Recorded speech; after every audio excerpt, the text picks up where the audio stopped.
Hello everyone, welcome to the next lecture on the differential equation. Today we will discuss about the important concept called as the Wronskian as well as the linear independent. Myself, Dr. Garg, working in the School of Mathematics, Thapar Institute. So in the mathematics, the Wronskian is basically the determinant which is introduced by Joseph von Wronski and it is named by Thomas More. These are the two mathematicians are there. You can see this is the person which has defined this Wronskian and which is named by Thomas More is the mathematicians are there. What is the purpose of this Wronskians are there, which is widely used in the differential equations, and sometimes it is helpful to show that whether the two set of the vectors, say x square and the x mod of x, for example here x and the sin x and so on, are linear independent or not over the some intervals. How you can think about that we will see on this. So how you can define the Wronskian is, if you have the two differentiable function y1 and y2, so this is nothing but the determinant of y1 and y2 and their derivatives. So if you expand that determinant, that will be here. Similarly, if you have the three differentiable function, then you can write as a y1, y2, y3, their first derivative, their second derivative. Similarly, if you have the four derivatives, then you can write as a 4 here as a f, g, h and I, and then their first derivative, then their second derivative, then their third derivative is there. Now we will see some important results, two important results which is related to the Wronskian in this video too. What is the first result is there? If you have the two solutions of the differential equation here, then the Wronskian is either identically zero or never zero. What is the meaning of the identical zero? Firstly, it's an important task is there. What is the meaning of the identical zero? Means it is zero all over the domain. What is, if you have the function f defined on the closed interval ab, then f is identically zero means f is zero for all here. For example, can this function over the domain -1, 2, +1, can this function be identically zero? No. Why? Because this function is zero only at the point x is 0. So if you have the function which is always be 0, always, remember that for all x, then only you can say that it's identically 0. But this function is not 0 for the other points. It means this is not identical 0.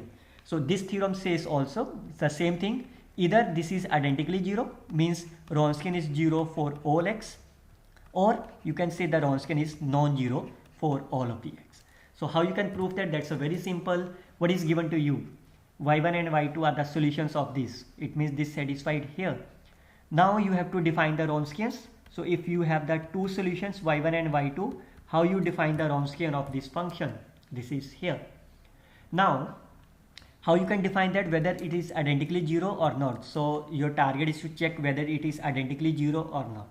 When it will be identically 0, it means either y1 and y2 both are 0, or at either this 0 or this 0, or both are 0. So we will consider that two cases are there. So we will see, firstly we can simplify them. We can multiply this equation by y2 and this by y1 and subtract them, we will get here. You can see what is that? This is nothing but my here. This is nothing but my minus of w. How you can find the y1 double dash? So if you differentiate this derivative with respect to x, you can get the y double dash here. So if you get the first derivative, you will get this one. So you can substitute here. What will happen? Y2 here, this is nothing but my minus of this plus p of x, and this is nothing but my minus of w. So if minus will be cancelled out, you will get here. This is a simple first order differential equation. What you get, this is nothing but my here. So what is that? If you integrate them on both sides, what will happen? W is nothing but my this one. So now there are the two cases are there, whether since this part is never be 0, so it means w is 0 only when c is 0 or c is non-zero. If c will be 0, what will happen? It means w is 0 for all x.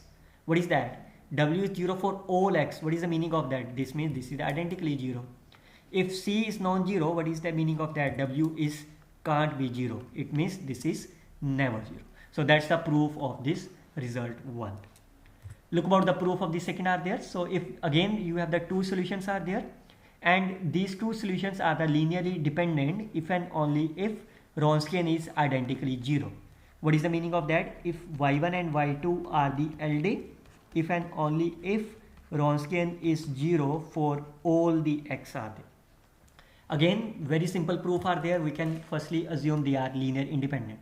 What is the meaning of the linear independent is? It means the ratio will be my constant p. So I constant say alpha is my constant p. So it means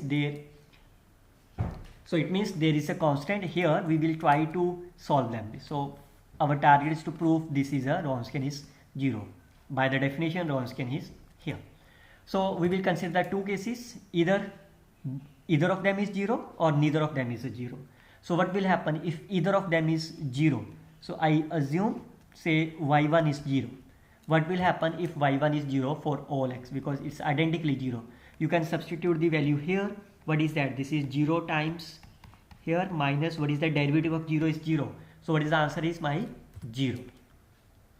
Second case is when neither of them is 0. What is the meaning of that? If neither of them is 0, it means y1 is non-zero, y2 is non-zero on the closed interval a comma b, and y1 and y2 are linearly dependent. So what is the meaning of that? The ratio of this is a constant.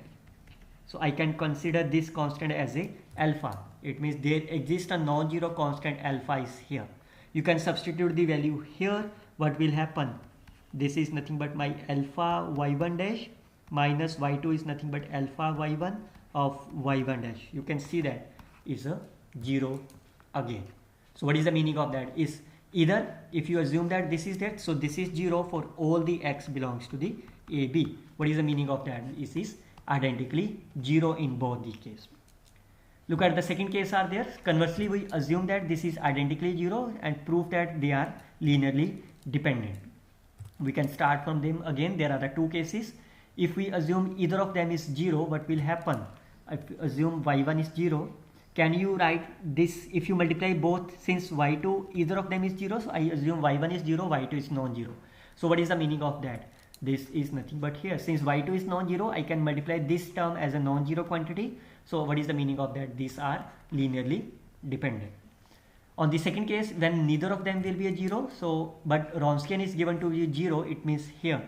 What is the meaning of that? How you can say that? If you divided both sides by y1 square, you will get here. What is that? This is nothing but my y2 upon y1. What is the meaning of that? Derivative will be 0 when only this will be my constant. So I called this constant as of alpha. So what is the meaning of that? These are my linearly dependent. So this is the way you can solve these two results in a very simple manner. I hope you can learn this in an efficient way. We will see in the next class how you can find the variation of the parameters for this particular integrals. Till then, you can simply follow this link for finding the various videos. Thank you.